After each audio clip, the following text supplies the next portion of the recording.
In order not to freeze to death at night, Nanook takes off his clothes. He climbs into bed with his two wives, sleeping on an ice bed, covered only with a reindeer skin. The chilling wind howls outside. The temperature drops to minus 60 degrees. Even though the igloo is well insulated, it's still around minus 20 degrees at the moment. The sled dogs shiver in the cold wind. Everyone gets up as soon as it's light out. Nanook feels the temperature outside with his bare feet. Not bathing for years, the soles of his feet have turned dark. But his wives don't mind. Picks up her husband's shoes and bites them with her mouth, trying to soften it. It's more comfortable to wear. What kind of family is it? To eat fresh seal meat in the morning. The young wife pulls the child out of the clothes, holding a piece of reindeer fur in hand, spit on it, wiping the child's body. This is equivalent to taking a bath. Don't forget the cheeks. The child smells worse after washing. The Nanook, who is full and satisfied, moving the ice blocks at the entrance of the igloo, climbing out with difficulty. Family sat in the back, urging it to walk towards a distance. Arriving at the hunting spot, Nanook knelt on the ice, trying to see the situation underwater through the breathing hole, to determine if it was possible to catch prey here. He stood up, holding a weapon in his hand, bending at a 90-degree angle, staring motionless at the situation inside the hole. About 5 minutes later, Nanook sensed the seal approaching quietly. He raised the spear,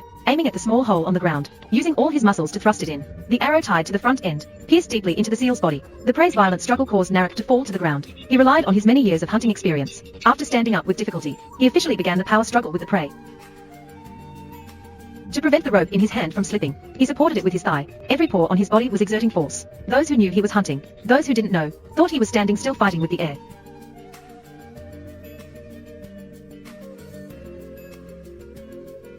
As time passed, Nanook's strength gradually depleted. He seized the opportunity to wave for support in the distance. His wife and children, who received the signal, came on a sled at the fastest speed. Nanook had already lost count of how many times he had fallen. The surrounding snow was almost worn away by him. When the rescuers arrived, the seal instantly lost its strength to resist. The crowd pulled the rope. Nanook bent down and used a knife to widen the breathing hole. He scraped off the excess snow with both hands. This is the only way to drag this big, fat and strong guy onto the ice. This is an adult male seal. It weighs a good 200 to 300 pounds. To ensure the freshness of the meat, after pulling it up, they wasted no time. They took out the knife they carried with them. They cut the seal open from the middle. The sled dogs lying on the side were drooling with hunger. The thick layer of seal fat still retained some warmth. This high-calorie food is indispensable for the Inuit people to resist the cold and keep warm. The fully peeled seal skin was dragged to the side. Then everyone gathered around. They cut the seal meat with a knife. They put it in their mouths and chewed heartily. Slightly salty with a hint of milky flavor. Leaves a lingering taste in the mouth. Two children fighting over a piece of rib. Sitting on the ground and fighting. Even the food residue in the fingernails cannot be wasted.